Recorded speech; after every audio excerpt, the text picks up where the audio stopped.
And we are live. Welcome, everyone, to the Connected for Real podcast. I'm Rebbetzin Bat-Chen Grossman, and today with me is Millie. And the podcast episode is all about femininity and you. And we're going to get into that very soon. But let me just introduce the podcast, introduce myself, and then Millie will introduce herself. I'm Rebbetzin Bat-Chen Grossman. Some of you may know Rebbetzin is a rabbi's wife.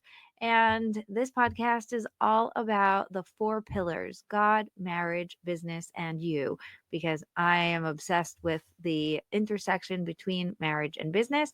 And you can't talk about anything in my world without bringing God into it. So God is at the core, marriage and business. We're finding flow and making sure that they work together.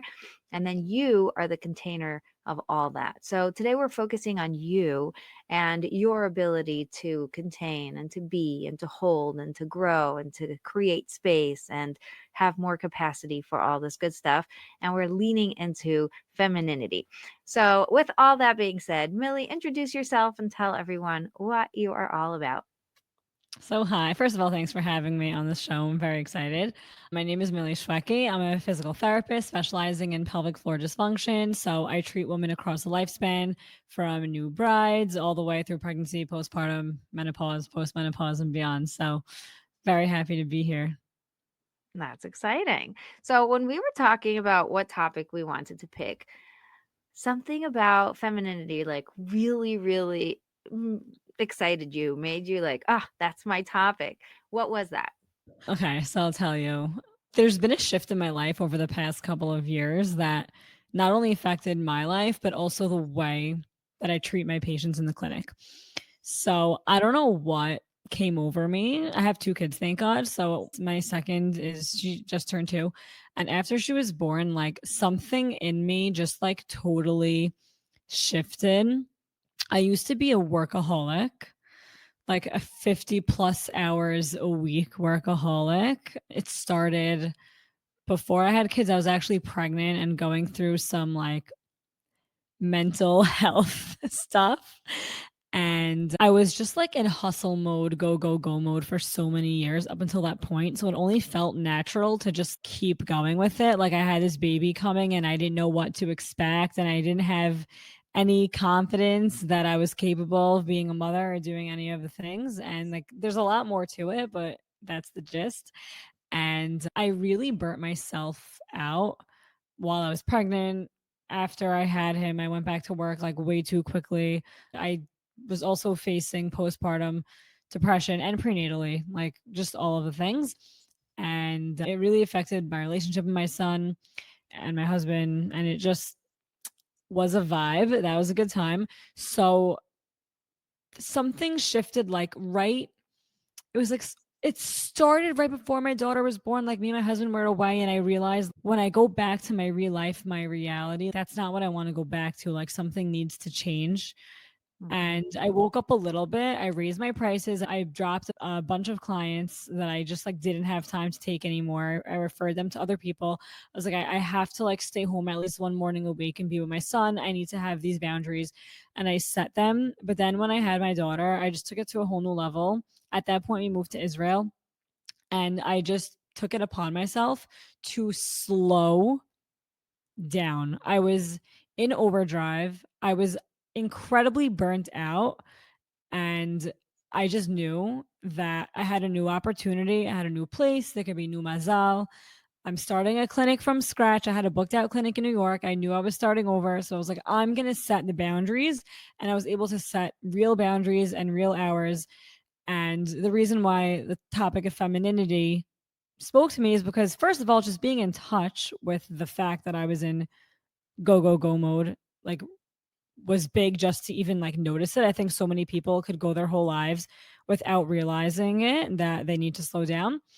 And then it opens up this whole portal of a world for me where I just discovered getting in touch with myself, getting in touch with my cycle, slowing down, and just learning how to listen and then imparting it on my patients. Because now when I see them, I see myself in that mode and I understand how to communicate with them and make them feel safe to slow down. I think a lot of the times when we don't feel like we can slow down, it's a trauma response to something or another. right? Oh, yes. There's so many things you said that I'm like, yes, yes, yes, yes. So, I teach about awakening your authentic self, like really leaning into it and being okay with being yourself fully. And I think one of the biggest things is that shift between the go, go, go, and that's very masculine energy versus the feminine, slow down, be in the moment, allow it to be, everything's okay, and trusting. So much trusting my body that it's capable, trusting God, trusting myself, and, just my ability to think about things differently and find solutions and think creatively. Like all the things that happen when you slow down are such gifts. I love it so much. I love it so much. What is something that a listener right now needs to hear about this topic?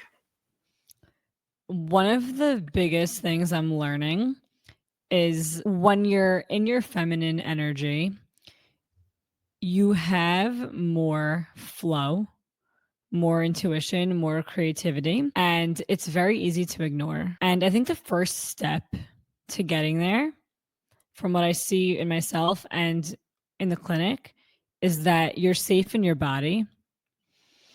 And I think something that keeps us grinding and in that mode is not feeling safe in our body because what's going to happen if we slow down? Am I worthy enough to slow down?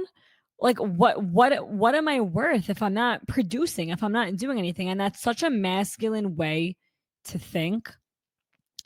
So if I had one thing to say, it would be that you are safe in your body. Yes. Yes. Ah, safety is such a huge thing. Such a huge thing. My specialty is marriage. I like to bring business into it and all of the fun things that happen around marriage, but like marriage is such a huge thing. And the main basis is safety, right? We want to bring safety into our homes, into the atmosphere, the children, the husband. Everybody needs to feel safe. That's what a home is. But like it starts with you. It starts with you feeling safe in your own body, in your own being. And like you were saying, go, go, go feels like, hiding, masking. I'm just going to get the approval from outside, external. Everything we do, I think of myself for all the years in the beginning where everybody like normal, everybody wants to fit in and wants to produce and wants to be worthy of, being in this company or being in this world. I think of all of the things that I did that I no longer do, like the little things, you know? I just told you one of the things in my day built in for the last, like, I don't know, maybe 3, 4 years has been to take a nap every single day or as many days as possible. I do skip some days because of life, but I really try as much as I can to slow down in the middle of the day to like get a restart because I found that if not, I'm doing it anyway, right?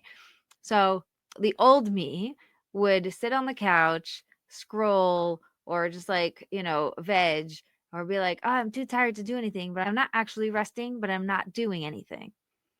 But like, I wasn't giving myself permission. Dissociating. Yeah, I was not giving myself permission to rest. And my husband would be like, so are you going to rest? And I was like, no, I can't. The kids, the this, the that. I had all the reasons in the world until it hit me that I'm not actually resting when I'm quote unquote resting.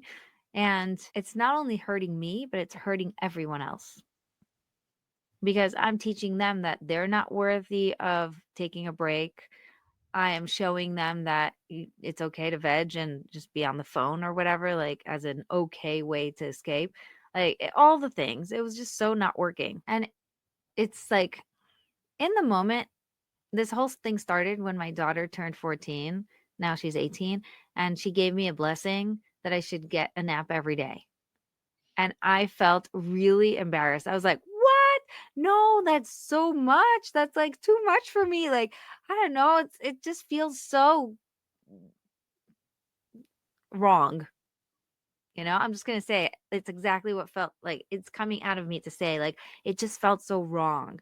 It felt like I'm not supposed to take a nap. I'm not supposed to be running a household. At the time I had 6 kids. Now I'm up to 8, thank God, right? It's like I'm not supposed to be in charge of all these people and have a business and doing a million other things that, for my own sanity, like art and exercise and whatever, and also nap. Like, who does that? Right? Like, It's who like does that? it's like a luxury also. For sure. That's what I thought. And I don't deserve a luxury like that. It's for people who, I don't know, not me. Right? It's like those people in my head. There's like those people and me, and it wasn't me. It's so funny now to think about because I turned into those people, like the people who are more organized and know and expect and have a structure and whatever. I wasn't like that. And it's really interesting to see how the identity shifts when you're willing to lean into your authentic self. And in that is the femininity, right? Because it's just who you are. Wow. As you talk, I'm just like thinking about how if like someone told me to take a nap in the middle of the day, I'd be like, no, like there's so much to get done. And it's still hard for me. And I've been on this journey for like 2 years now. It's just the beginning. I didn't even scratch the surface yet, but I'm like, I can't nap. Like and my husband takes a nap every day. God bless him. Takes a nap for like 20 minutes a day. He wakes up amazing, gets so much done afterwards. Exactly. I look at him and I'm like, I used to look at him and be like, who do you think you are? Like napping. But now I see that like it really changes the rest of his day. It's like really, and I'm even like holding myself back from saying he's napping and it's productive. Like the whole point is that it's not. It is. It's Because so amazing, but like it totally is productive. it is, but like I'm trying to look at it as like you're slowing down. Like it's conducive to be more productive later because it's, helping you have more energy for later. And like I don't want to look at it as productive because the whole point is like you don't need to be producing every second of your life. You could just be Can you sometimes. imagine what happens in your brain when you nap? It is the most productive time. First of all, when you sleep, you're growing, right? And your brain is organizing the entire everything that happened that day. And your memory stored and all the things are just processed. People who don't sleep But end you're up not actually producing. You're taking the step back so that it's like planting a seed for later, but it's right. like very minimal effort. I mean, to me, it sounds like a lot of effort to like actually put everything away and lie down. But my point is like, you're, I don't want to look at napping as something productive. I want to look at it as taking a step back, slowing down so that you can keep going. Right. And that's exactly what it is. But I'm saying, even in that slowdown, there's so much going on behind the scenes. And that's the magic is when you slow down and stop doing everything, like when you stop controlling, and it's all about control, right? Control. Because when you let go of control, everything starts to just flow. Everything. And your brain is organizing and, mapping out and doing the thing. And then you have more energy for later, just mental energy, the capacity to be present later, right? Like the reason why my daughter gave me that blessing and I said, "No way, that's not me." And she looked at me and she said, "But then we get a better mother." Like we appreciate it. It's not about you, it's about us. We see it, we see the difference. And it is just mind blowing, right? And my first 4 are all girls. So I have like 4 teenagers now. It's amazing for me to see how they're experiencing life differently because I've been going through this journey, right? Like for the last, I don't know, 7 years, I've completely pivoted my business, my life, everything's just been so awesome and they're experiencing it through their process, right? Because it's contagious. Of course. Yeah. It's so funny, like, when moms have, kids across a bunch of years, it's like the older kids and the younger kids have 2 different moms. For sure. We call them different generations, Yeah, right? or like yeah. It's Or people totally call them, like, their sets of kids. Like, I have my older set of kids and my younger set of kids. yeah, yeah. And it's so funny. My youngest is 10 months and my oldest is Wow. 18. Yeah, So so it's really it's 2 generations. it's totally generations. Their experiences as children are so different because the older ones did not have phones. Like they didn't even we didn't have phones when they were babies, right? Wow. It's Yeah. it's hard to believe, right? Yeah. 18 years ago, who had a phone? And if you had a phone, it was one of those like dinky It Nokias. was a flip phone, yeah. It was the brick. If you guys know what the brick is, please go into the chat and say yes. It's so yeah, like I just dated myself. But you guys all know how old I am because I celebrated my 40th birthday this year and I sent out a bunch of like emails about it. So yeah, that's funny. They had different experiences just by the fact that they grew up in a different world. But also Oh, they had a different mother, like, you've evolved, for sure. and For and sure. it's just very cool. Like, I heard someone say the other day, like, people say they would die for their child, but, like, dying's easy, you don't have to do anything, but, like, would you live for your child? Like, would you change? Would you go to therapy? Would you change your habits, change the way you think, change the way you speak? Like, Mm, that's love. I love that. I love that. That is so real. And, they say the same thing about dying for God's sake versus living for God's sake. Like, you know, it really is. When you said that, it made me think of living in Israel. You know, I was just at the center for, they have like this center for small businesses here, and it's young small businesses, right? So it's like very cute. So I was talking to the woman who's in charge of all of the people who made Aliyah, like at any time throughout the years. Like it doesn't matter if you just came to Israel or if you're here 20 years. She's tried to find their needs and really serve this section of the community. And we were talking about how difficult it is, even after so many years, and how in the beginning you have all this, hype about like, oh, you're new here. Oh, let me help you. Let me support you. Let me chat. Let me, like whatever, hold your kids. Like people are so nice and it's awesome. And also, you're sort of ready mentally that things are going to be semi hard. Like, you're going to not have your family around or, whatever. But like, then the year after, and you're like, oh, I'm still alone. I still don't have my family around. It's still hard. When is it going to get easy? And then the third year is like, it's not getting any easier. What's going on? And then someone said that when you make such a move, even if it's, people who moved to America in those years, like way back when America was that like, wow, golden land, like where we have opportunities, the people themselves did not do it for themselves. They did it for their kids, right? Like you come here, you're like, maybe I'm going to always have an accent, or maybe I'm always going to have the hardships, but my kids, they're going to belong. They're going to be like everyone else. And I'm so that's, jealous of my kid's childhood here. yes, childhood here is so good. I look at them and I'm like, "You're so lucky." You are. And you're growing such muscle, right? Like the inner muscle of being able to hold two realities. Whereas like I'm a kid and I'm having so much fun and I'm doing all these things. And also I live in Israel and like we're under attack and like there's all this talk all the time about things that are hard and finding a way to But these kids, like, play with that. also, especially, like, my kids, when we moved, they were 2 years old, like, and 5 months. So, they're, like, built different. Like, they already lived through 18 months of war, Yeah. and they don't even know it. Like, they're just built different.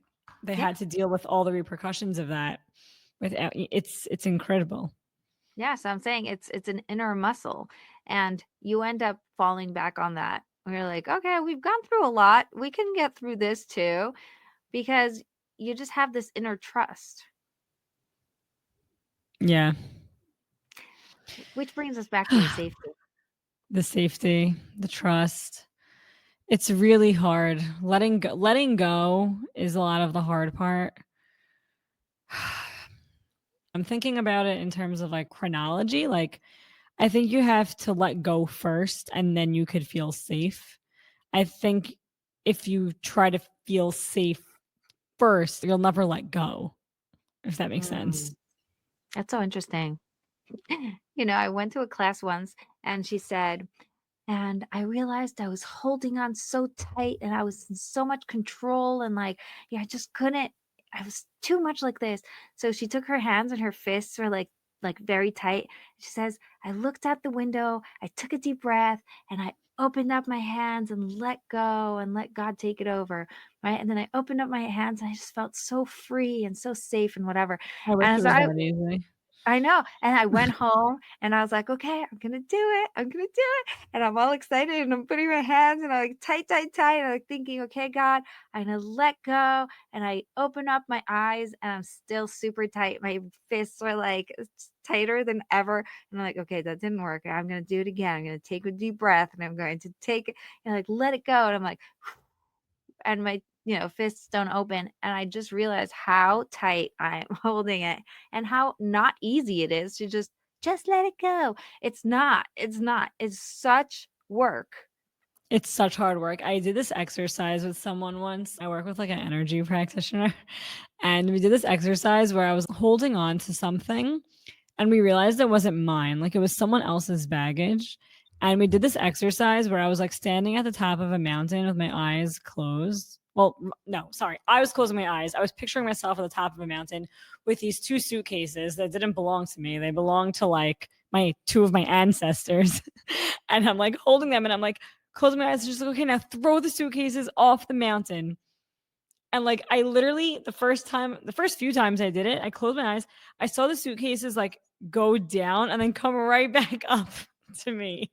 That's And so like I scary. couldn't let go. And you know what? Once I practiced enough times and I fully was able to let the baggage that did not belong to me go, I was actually able to work through what we were working on.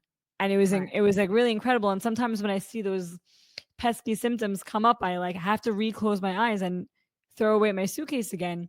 I mean, the suitcase that's not mine again. And like sometimes it still comes back up. It's like really hard to let go. Like our brain doesn't even want to put a metaphor to it. Right. Yeah. It's because that's the safety that we were used to.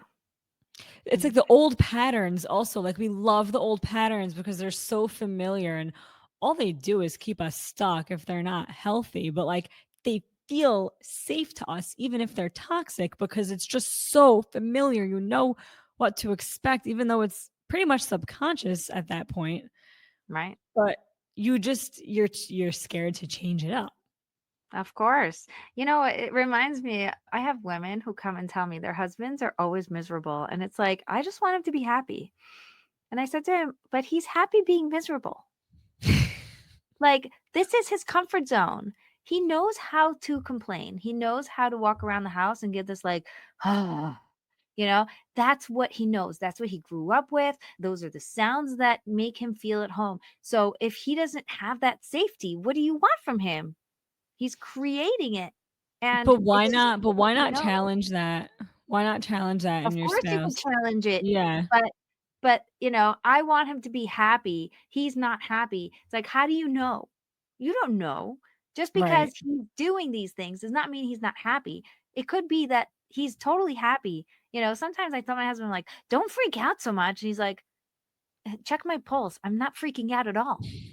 I'm the chillest guy ever. So I'm like, so why are you so annoyed about this? He's like, I just think it's annoying, but I'm not freaked out. Like, he has different parameters for, Barometers, yeah. yeah, like for what I think I would react or how I am reading the situation. So a lot of times we have these backwards safety mechanisms that are counterintuitive, and it's just how our brain figured out safety.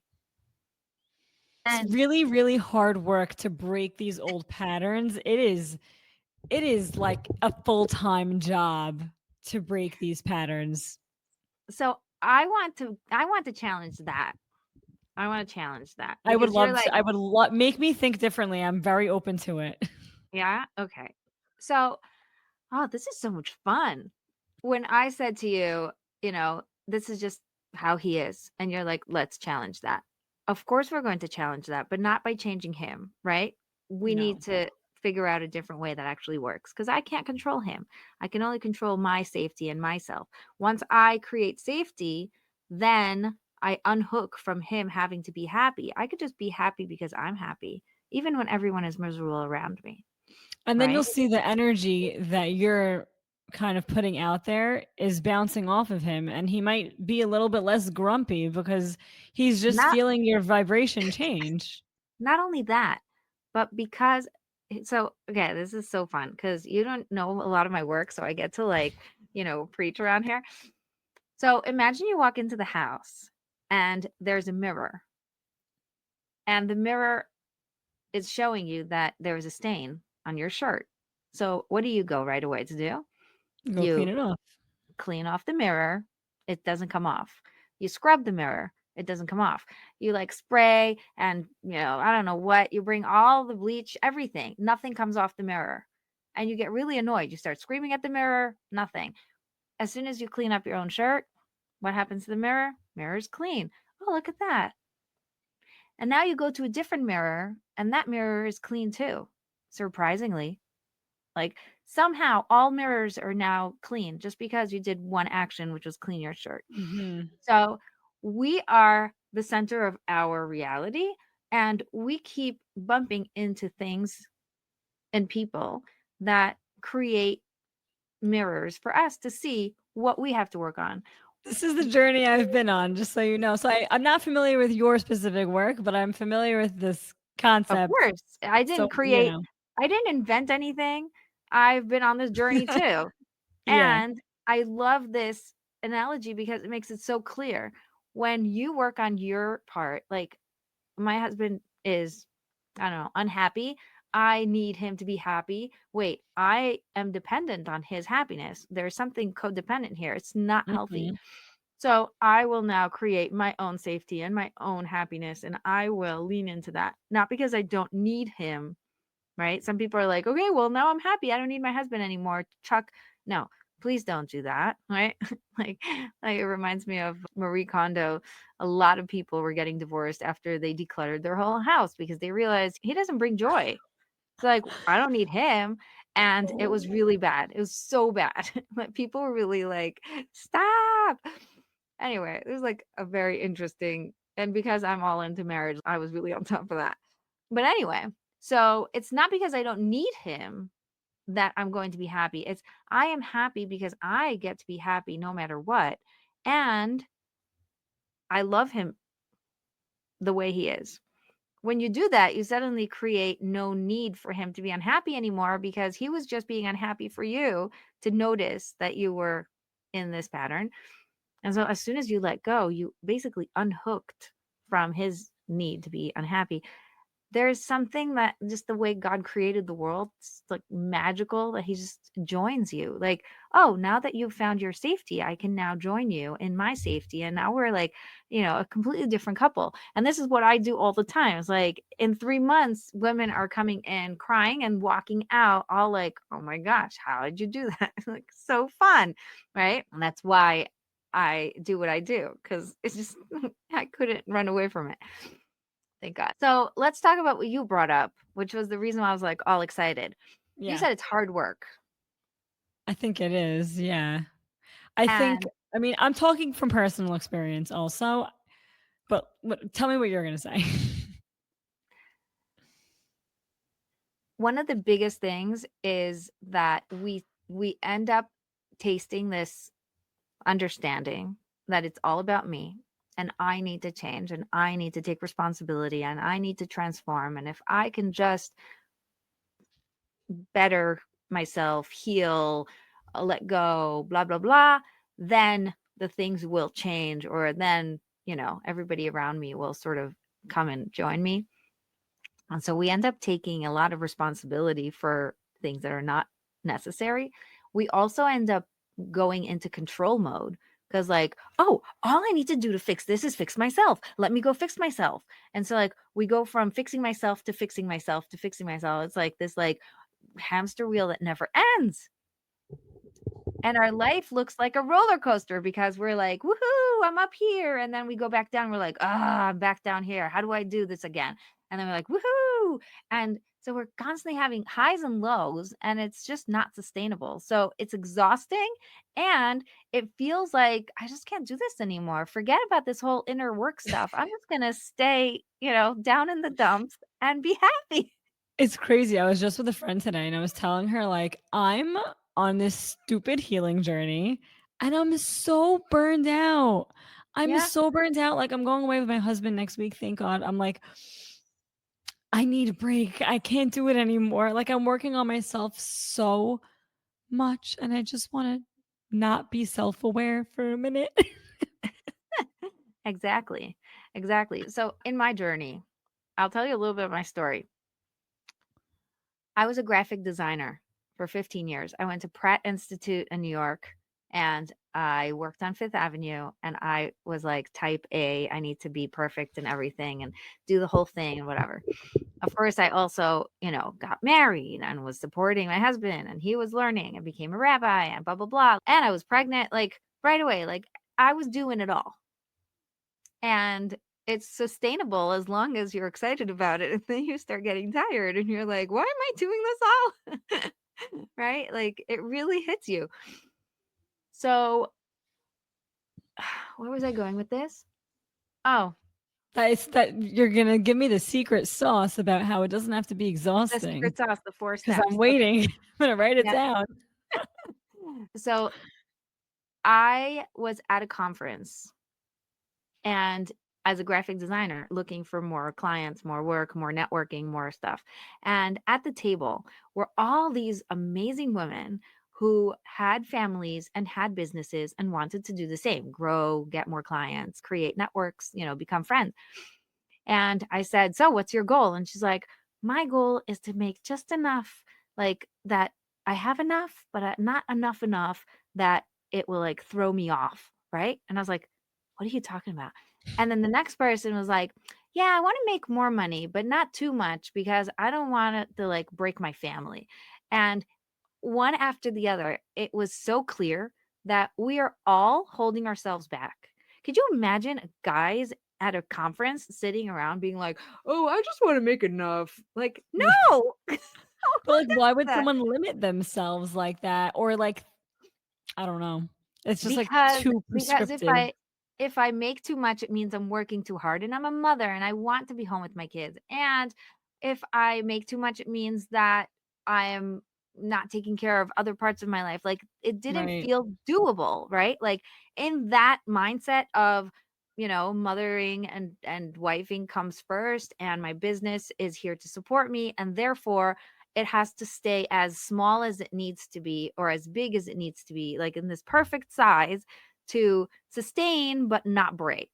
right. It's And also, like, a lot of control there, like, it has yeah, to be just right. exactly. And you work so hard to not make enough, like to not really break through because you're not allowed to. And I got so annoyed. I realized I was doing the same thing. I am trying to grow my business. I want bigger clients. I want more money. I want to work less. Like I have all these dreams, but I also believe that my husband's holding me back, like that my family's holding me back. Like I want my family to be first. And so I really wasn't willing to pay the price. Also, I don't know, it was 7 years ago, there was a big uptick of people getting divorced because they made it. It was like that, like, oh, look at that. I made it to six figures. I made it to a million. And then I got divorced. It was like, why? I was very sensitive to it. And I suddenly realized just awareness, like you were saying before, awareness. The entire table is all saying the same thing in different words. And I come home, and my husband, he doesn't really care about like all this businessy stuff. He's such a rabbi brain, like very he's very he's very fun, but not about all these like blah blah. So I start telling him because I'm excited about telling him. So he'll listen because he's a nice husband. So I'm telling him about all these people I met and all this. It was so much fun and whatever. And you know what I noticed? What I realized? That you're holding me back. That's what I said. I realized you're holding me back. Now he's brushing his teeth. Suddenly he's like, huh? And he's continuing to brush his teeth, listening to me, giving him a whole rant about how he's the one who's going to be jealous when I make more money because he's da, da, da, da, and it's going to make him feel worse because he's not, and he's a loser and he can't figure it out. And because of that, blah, blah, blah, blah, blah. And like I'm going on and on and on and on. And he's just like, he's such a good husband. I give him so much credit for being so cool. You're like, what? Like, what are you saying? And then after I got it all out, he's like, is that even true? And I'm so grateful that he asked. I was like, I don't know, is it? And he said, no, if you make more money, I'll be so happy for you. And I'll be so happy for me because your money is my money. Like, why would you hold it back? And I was like, oh, he's right. Huh. Like it never occurred to me. I was so stuck on my story that he was going to be jealous that I didn't give it a second thought. It was just this loop in my head. So How'd you I break it? I broke it. I broke it. I went through a whole journey. I basically like mastered the work by Byron Katie. Do you know that? No, The tell me work? about it. It sounds Oh, very familiar. yeah. She has this worksheet that's 6 Oh, questions. The Work. It's called The Work. The Yes, work. I'm familiar with that. Yes. So I became the master. Like I watched every single video possible and I watched her teaching it and I watched other people doing it and I just like I wanted to know everything about it, but I was not willing to do it because I knew as soon as I asked the questions, I'm going to find things and it was so scary. But that was one really big piece that helped me go over the edge. And another thing was that I started, like I told you, leaning into the real me. Like, wait, I'm doing all this graphic design work. What do I really love about it? Can I tweak what I'm doing? It's like, I like, oh, and then there was the Sparketype test. There's something called Sparky Type, SPARKETYPE.com. And it's a quiz. And you just take this quiz. It's a little annoying because it's repetitive. It's trying to get to the bottom of it, but like it helps you Right. find what sparks you. And when I realized that my Sparketype is I'm an advisor and a sage. So that means I advise, like I live to give people advice. This is my life. I get so excited. Just come and talk to me and tell me that you need help. And I'll be like, yes, yes, please. Right. Because it is what I live for. And I teach, my secondary is I teach in order to get people to ask me for advice. I'm doing this podcast. I'm having so much fun. Like it's all so that people be like, yes, that's the thing. I need to ask you about this. Yeah. Please, like anytime anybody is listening to the podcast and like has a question, send it my way. I will happily answer it because I love specific detail. Like I love getting into your unique situation and getting that personal touch, right? So that's my thing. Right. So when I realized that, I'm like, why am I doing the actual graphic design work? I should just be meeting with people and helping them solve the actual thing. And then so I sort of leaned away from the actual graphic design and decided to just do the advising. Like I'll be the art director type thing. Like I'll give you the advice and then go have someone else do it, but like just pay me for the direction. And that was really cool. By that point, I already broke through and my husband started like making all the food. Basically, I told him that one of the things was really hard for me was meal plans. Cause do I need to explain? Because, 8 thinking kids, the amount I meal prep for a week is not even gonna feed your family for a night. Like, I don't understand you being yes, too slow. I know. Exactly. It's like you're constantly making food. So I just like I was burning food. I was not having it on time. Everything was going wrong. Like things were just not working. So I said, "Can you take this off my plate so I can focus?" And he was like, "Sure. Why didn't you ask?" And I was like, "I didn't know I can." Right? I didn't give myself permission to be helped. And that's, part of that control thing. So my husband suddenly was on my team. He was supporting me instead of being against me and working against what I was doing, which was really annoying because I was going uphill all the time. Suddenly I had my entire life changed. And my friends noticed this because my husband is a certain way. He's like so awesome. And they notice the shift. It's easy to see when a guy is very like, "What are you doing? What's going on?" Blah blah blah. Like he was very like that, and then suddenly he's still like that, but in a softer, more helpful way, supportive, team player, like that. I had a partner, and it felt so good. And my friend started asking me, "What did you just do? What just happened?" And I told them, "Remember our conversation? This is what led to it. I broke through. I got a gigantic client. I let go of a bunch of small clients. I broke through in my business. And not only did I not break my marriage, I made it so much better." And so they all said, "You have to sit down and reverse engineer what you did because we Yeah, want to know." seriously. That's what I did. So I reverse engineered it and I came up with the 4 steps to creating flow. You ready? Let's go. It's called the CALM method. CALM. Okay. C, connect to yourself. And this is the femininity part. It's like we're talking about it. Connect to yourself. We have been conditioned to take everyone else's opinions, uh, things, shoulds, whatever's noise, and make that more important than what is coming from inside, right? The people pleasing, the making sure, like we have antennas as women. We have antennas picking up what everybody is thinking and believing. We have antennas for the vibe in the room. We have the ability to pick up on all this noise all the time.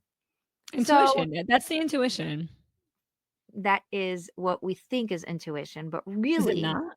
intuition is so much deeper. Is when you turn off that noise that you're Hmm. able to hear intuition. Interesting. So you're saying that naturally as women, we're more sensitive to our surroundings and we could kind of tune into what's going on. But when we don't listen to that and we tune into something No, else, that's our intuition. the the outside noises that we pick up so easily Mhm. are the way we tune out. Okay. Is that's the way we tune out our intuition? Exactly. And Interesting. because it gets praised, "Oh, you're such a good girl. You noticed that I needed a drink. Oh, you're so wonderful that you see that we're all in a bad mood and you can bring in more energy.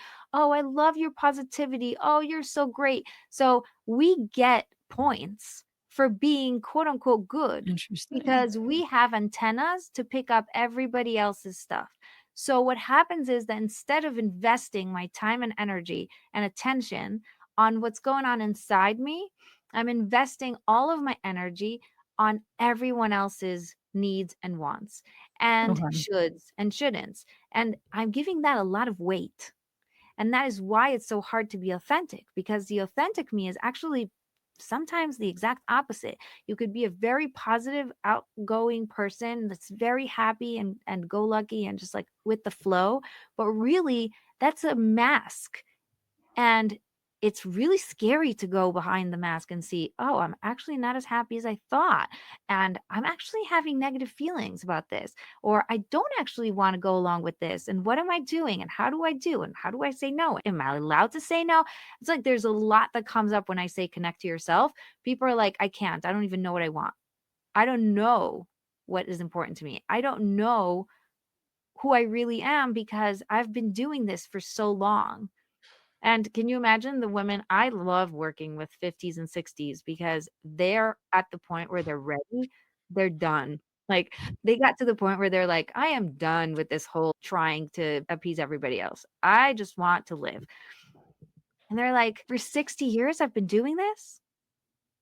For 50 years, I've been feeding everyone and making sure everybody's okay and making sure Is everybody's it happy." like their first awakening, or is it like they've had awakenings along the way and now they're just, like, ready to break through and level up again? Exactly. Most people have had many awakenings. And the readiness to break through is like what you were saying. It's just hard work. Every time I want to have an awakening, I need to go through this whole breakdown. Every time I want to feel better about something, I need to like Is that break not and just the reality that we no, whenever there's a high or there's a low after, that's not we don't have to be like that? It doesn't have to be like that. No. And it comes from lowering the volume on everyone else's opinions and everybody else's noise Yeah. and just the world, culture, everything, and going inward. And deep down in your stomach, somewhere in your heart, right in that space, there is truth. And it's what you really want. It's whatever. I'll comment after. I want to hear the rest of what you have to say. You can comment. I'm just listening because when you said like we have antennas, I'm like that doesn't resonate with me at all. I think I used to have antennas and it just never felt right to me. Like I was like I don't want to stifle myself for anyone. And anyone that knows me in real life knows that I really do beat to my own drum. Like I don't follow, whatever the norm is. Like in my community, people don't move to Israel. In my community, people don't do a lot of the things and say a lot of the things that I say on the internet. And I just like I don't care. I'm like I'm living for me. And I guess that is I don't like would you say Yeah, that's like I'm living more authentically, more intuitively, but like what at first when you said about the antennas that we're like in tune with what's going on with other people, I was like, wait, but I don't really have that skill. So I'm like now wondering like, what is that? Should I have more of that? I think you have it and you've learned how to balance it. Okay. So, like where you're at, you've gone through a lot of the work already. Yeah. And so there's like a little bit of a balance there. Maybe you don't give as much weight to the outside antenna stuff, but you Yeah. I don't definitely give have weight it. to it. You definitely have it. Like when you walk Right. into a room, you know what's going on. If somebody was fighting right before, you would pick it up. Right. Right. Okay. Like even if they're not fighting anymore, if their faces are a certain way, if they're looking at each other a certain way, you would know, you would pick it up. But, not, it's a very feminine trait. Right. And it sometimes is like goes over people's heads when they're not in that In their antenna. feminine or yeah. Exactly. And by the way, men can have the ability to pick up if they Of just slow down course. and listened, right? I mean the way it works is that men have feminine energy too, and it's just learning how to dance between them. Right, exactly. So, okay, so connect to yourself is step 1. You got to Okay. know what you want. You have to know what you want. And then step 2 is ask for abundance. Ask God, bring God in. Because the first thing that happens when you get really, really silent and you say, "Oh, what I really want is this unattainable, crazy idea that I have no idea how to reach, and there is no way in heaven that this thing is happening. And so I'm just not going to want it because I'm just going to get disappointed." There is a protective mechanism that comes right away when I say, "I want that. No, I can't want that. No, I don't want that. That's impossible." Right. So it's impossible for me because I am limited. But here's the next step: ask God, bring him into the conversation. When you limit yourself, you're limiting God because God could do anything. So if Ex- you actually believe that, then you wouldn't be limiting yourself. Exactly. Beautifully said. So now, when people say, "Yeah, but what I want may not be God's will," don't worry, you'll find out very soon. But Yeah. it's not really very often when you quiet the noise and it's not what everyone else says, like, "Oh, you should reach 6 figures, you should go for 1 million, you should," everybody should be like on a beach with their feet up on their computer or whatever, right? Like there are things that everyone else might want, but that's not your want. And when you slow down and get really clear on what you want, you are very good at knowing what you want. But this is a skill because you have to be willing to want, right? And that it's Right. hard. It's hard to let ourselves want. Bringing God into it is so freeing because of the understanding that that want was put there by God.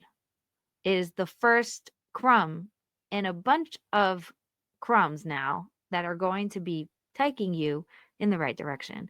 So it's not an external will, like, "Oh, I have this thing I want." It's an internal will that God put in there so that you follow it. And so sometimes, when I was going to open up a podcast, I said, who am I to do this thing? And the answer in my journal from my inner self was, who are you not to do this? God put you here to do this thing, and you're sitting around going, who am I? Well, who are you to think you're not? It's a shame when people don't use their gifts. Like if it's given to you, Of you course it gotta is. use it. You're doing a disservice to everyone. If you have a message to spread, then you use your platform or create a platform to do it. Yes. And that's why you're doing your thing and I'm doing my thing, because Yeah. we're leaning into that. But before you do it, there's always that hump of so scary, so big, It's overwhelming. funny. I was talking about this with someone today also, like, whenever I had a nice lunch date with my friend, and I was telling her, like, "Listen, I really wanted to create a podcast for a long time, and, like, I just never did it because I felt like it was coming from the place of, like, I just wanna hear myself talk." And I was like, "I don't want it to come from that kind of place." Like, I'm waiting until I've arrived at a place where it's just coming from, "I have good information. I'm gonna create the resources to, like, bring it out to people." And when it's a little bit less self-centered and, like, a little, like, yucky, like, that's when I'll that's when I'll do it. And like, remember, the time has come, so you just have to, like, balance it a little bit. For sure, for sure. But that's the thing. It's like awareness. I'm aware right now is not the right time. I'm not coming from a good energy. I need to really center myself. Okay, what do I really want? I want to be centered. Okay, God help me center. Help me know when the right time is. Exactly. That was basically the So, process so far. yeah, exactly.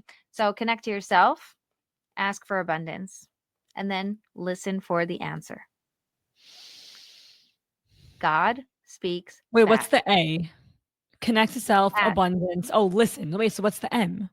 We didn't get to M yet. Ah, Oh, we we didn't get didn't to get M. the Okay, M. L is listen. L sounded like a great finale. Like, listen for the answer. That sounded like a great. So let's see what comes You next. said the most wonderful thing just now. Could we just pause here and be like, ta-da? Because that is exactly why M exists. M is master a higher level of consciousness. And that is the answer to how to make it feel less hard. Uh huh. Because if you see L as the grand finale, you are going to be living in the highs and lows, in the roller coaster of life. I have highs, I have lows. I listen for the answer and I go, next. What's next? Interesting. Okay, so then you have to master living on a higher level of consciousness. This is a phrase that I've been saying for the past year and change, and no one knows what I'm talking about. A higher level of consciousness? Yeah, because after my awakening of slowing down and stepping into this whole new side of myself, the only way I could describe it is that I'm living at a higher level of consciousness. I mean, people are like, what does that mean? And I'm like, I just see the world so differently. Like, nothing is the same. Nothing is the same. And you know who coined it? Is so funny because my husband calls it like podcasty term because it's so like new agey, but It's very trendy. it's actually so beautifully said in The Path to the Just. Mm. The Path Oh, quoi of ça the Just, fait? Mesilat Yesharim. Oh, Miss Sharim, yeah, you're right. Yeah, the Ramchal created a 10-step process to reaching, was it 10 steps or 12 steps? Sorry, I might have messed that up, but to reach the higher level of consciousness, you need to go through this step and then this step and then this step and this step. And then you arrive to understanding certain things. And now you've suddenly like reached a new level of consciousness where you're going to go through this step and this step and this step. And you're like, poof, your brain is just like constantly raising the level of your ability to contain what God is saying, to your ability to live life through a different lens. And his steps will actually lead you to a higher level of consciousness. Like he says this. And I, in my program, there is the classes that I go to for Mesilat Yesharim because I think it's really important to constantly be learning this. So the classes I go to are free and they're available. They actually should be in a podcast called Bilvavi, Misael Sisharim. Look it up. I I just It wrote it down. hopefully, yeah. My teacher, Rhonda Attar, is one of the women who's been on the podcast, and she's phenomenal. So she teaches it on a really practical, beautiful level, and I've learned so much from her. And it all comes back to mastering the higher level of consciousness and not just tasting it, because you're there, but your brain hasn't made it the comfort zone yet. So it looks like this. I'm very visual. So it's like, oh, you're down in the mud and whatever, life stinks. And then suddenly you like get the awakening. You get something that gets you up higher and you're like, wow, look at this.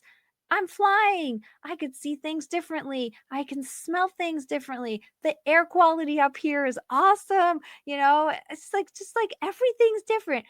And then your brain is like, but wait, we don't know how to fly. What are we doing here? Nosedive. And your brain will bring you down to comfort level because it just knows how to deal with mud a lot better than how to deal with air and how to deal with flying. And you're like, but I don't want to be in the mud. But somehow you're working against yourself. If we can help the body master a higher level of consciousness, just make this my new norm. Make this safety. Call this safety so that I don't have to constantly go down back to the mud. Because if not, then safety is always mud. I'm always going to have to be blaming someone, shaming someone, being annoyed, throwing mud at everybody, eating mud, looking at mud, talking about mud, like smearing mud everywhere. That's what most people are living as. It's just life. It just gets to you and you get to them. And everybody's just like, ugh, spreading it. When you raise to a higher level, your goal should be to make Stay that, there. yeah, Stay there. make that Maintain it. safety. Make Yeah. that safety. And then when you're ready, you're going to get the next calling and it's going to help you move up a level again. So instead of going up and down, up and down, up and down, you're like, your up and downs are sort of like flying in the air, sometimes Uh-huh. higher, sometimes lower, but always in the air. Wow, you really just blew my whole entire mind, and I'm, like, trying to replay, like, the last 2 years of my life in my head and think about, like, where the ups were, where the downs were, but, like, maintaining, like, wow, what a novel idea. Ramchal, Mm. thank you. Yes, yes. And I love that it's more than maintaining because maintaining feels like a chore and mastering feels like Right. awesome, Mhm. right? That And language is definitely more powerful. yeah. And there's something so amazing. And it's just simple skills. Just like connecting to yourself are simple skills. And a lot of us are learning to do that in order to become more authentic with ourselves and getting more in line with what we want and shutting out the outside world and just being okay. Those are skills that we're learning and a lot of people are talking about those. Asking for abundance, a skill that we've all been taught pretty much. You know what to do when you look up and ask, right? Right. Maybe you don't do it from a very, expert level. Like a lot of people are like, God, I don't know what you want from me, right? So like if you come ready with step one first, you're like, okay, God, here's what I want. Let's find out how it's going to happen. Help me, Mhm. show me, guide me. I'm here. Be with me. Let's do this, right? So constantly recentering to what I want and asking for it. These are skills that are attainable. All skills are attainable. Listen for the answer has never been taught. It has Mhm. been forgotten. There used to be schools for prophets, right? Prophecy schools where somebody who wanted to become a prophet would Mhm. go and learn to listen. They would learn to slow down. They would play music. They would learn to manage their thoughts. They would learn to shift the direction of their beliefs, their thinking, contain what's happening, be in the moment, like things that really help you listen.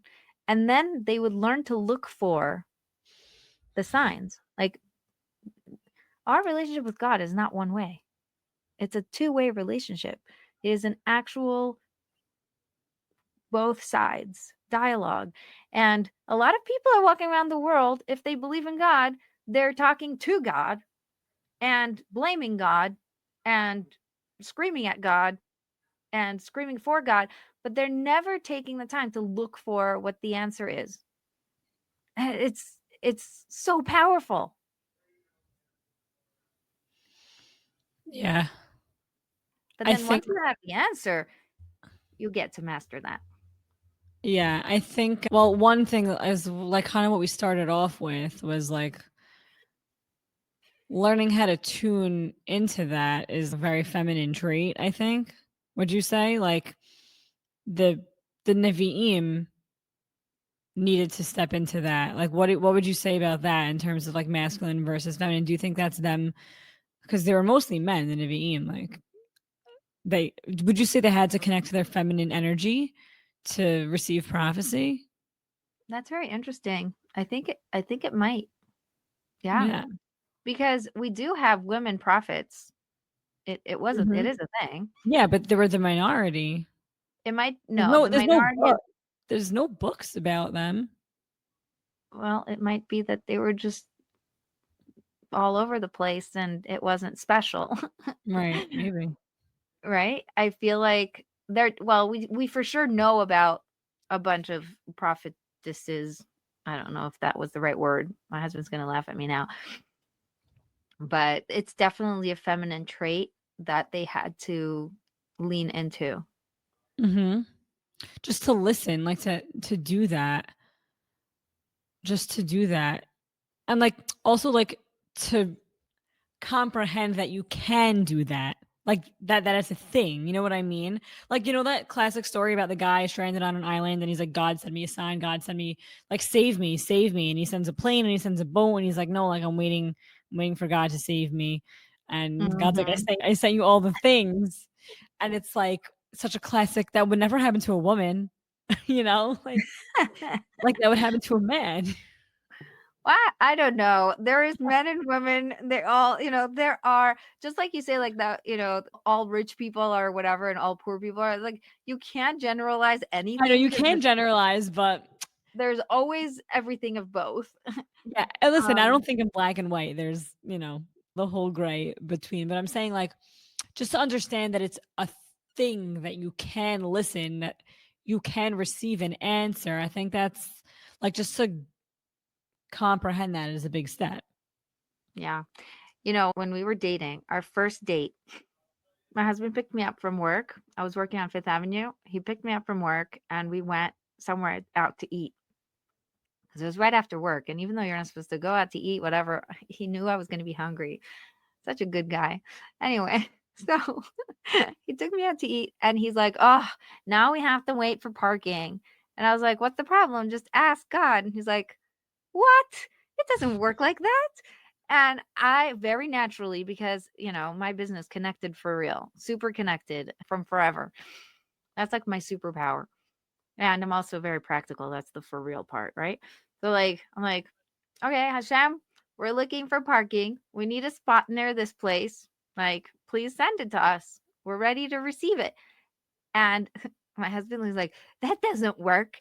Turns around, like his head from "that doesn't work" looking at me to looking straight, and suddenly, right in front of the place we were looking at, whoop, comes out the car, and my husband just like jaw floor.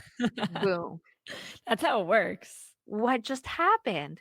And every I was like, "Okay, that does not work." And we had this whole theological back and forth, like very rabbinical, like, "Is this allowed? Is it not allowed? Are you supposed to? Blah, blah, blah. Is it normal? Is it not normal?" Or whatever. It's so interesting how it's just it's just the masculine feminine thing, right? Right. It's feminine is like, I don't need to be worthy of it.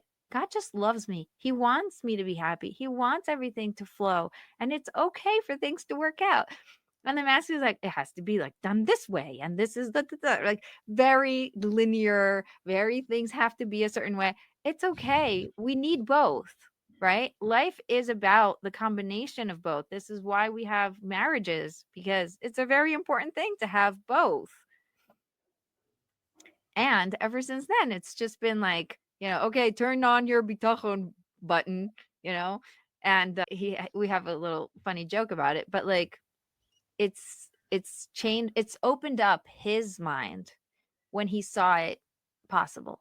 So you're saying most women know it's possible. No, it's not true. Not every woman walking around in the world is thinking, I just need to slow down, or I just need to listen to myself. No, it's something that we get to learn. We get to show other women that it's possible. It's why I have a podcast, why you have a podcast. We're here to tell other women it is possible, because a lot of people are not aware of it, right? So it might be obvious to us, but it's not obvious in the world. And the truth is that a lot of men are very aware of it and are trying to Right. also spread the I'm word. sorry I misspoke and, like, I made, like, a big generalization, but No, it's totally fine. yeah. I'm just picking on you. I totally Yeah. love you. I'm sorry if I made you cool. Well, we're at time, but This let's was get a little great. bit of like a wrap up. What do you I think learned a so much. person listening now is thinking? I mean, I'm just like, I have all my notes written down, the work by Katie, the Sparketype quiz. I wanna look at your Mesilai Yesharim teacher. Yeah. Yeah. It's so So, fun. yeah. I'm so excited. Now it's like at the bottom of this show is going to be all the notes, and you guys can go and get all these awesome links too. And if you do, definitely tell me what your spark type is, because I'd love to know. By the way, just as like a marriage side point, it helps you accept your husband the way he is. Because once I made my husband take it, and once he said his archetype is a maven and a sage, I was like, "Oh, he teaches in order to understand things deeply." So, he can't teach the same thing more than a couple of times, because he'll get tired of it and bored of it, and he won't be able to find anything to go delve into. Mhm. So it made sense now. It started like everything started to click. It's not that he's broken, it's that he has a superpower that I wasn't aware of. And it really shifted things. I'm excited to take it. Yeah, I'm excited too. I'll let you know what my type is. Please do. And everybody listening, you're welcome to send me emails and tell me how, anything that resonates with you. I'm sure that they can get in touch with you also. So let's get into that. How can people get in touch with you? Yeah. Well, for those on Instagram, it's at Millie DPT, Millie. And you can email me, milliedpt@gmail.com. Cool. Yeah, That's awesome. If you go to my website, connectedforreal.com/guide, you can get the guide to unravel overwhelm. And that is usually the first step to getting out of the mud. If you can unravel overwhelm, you're doing a very good job. cool. Awesome. Well, thank you so much for being with me. This was one of my favorite conversations, actually. Really? I'm honored. Wow. Yes, I'll tell you why. Because I'm not in my own house. My throat feels dry and I'm getting over a cold. All the things could go wrong went wrong. And yet, I feel like overcoming those things made it so much more valuable. And more memorable. Yeah, for sure for me, because I'm like, Yeah, oh, it was that time I lost internet. Yeah, yeah. thank God. But when you Thank you so overcome, much. Yes, totally. Totally. Well, thank thank you you so for much. I love coming. this. You're welcome. Thank you for coming. Thank you for listening. You guys, don't forget to come back next week for another amazing episode. And don't forget to be connected for real.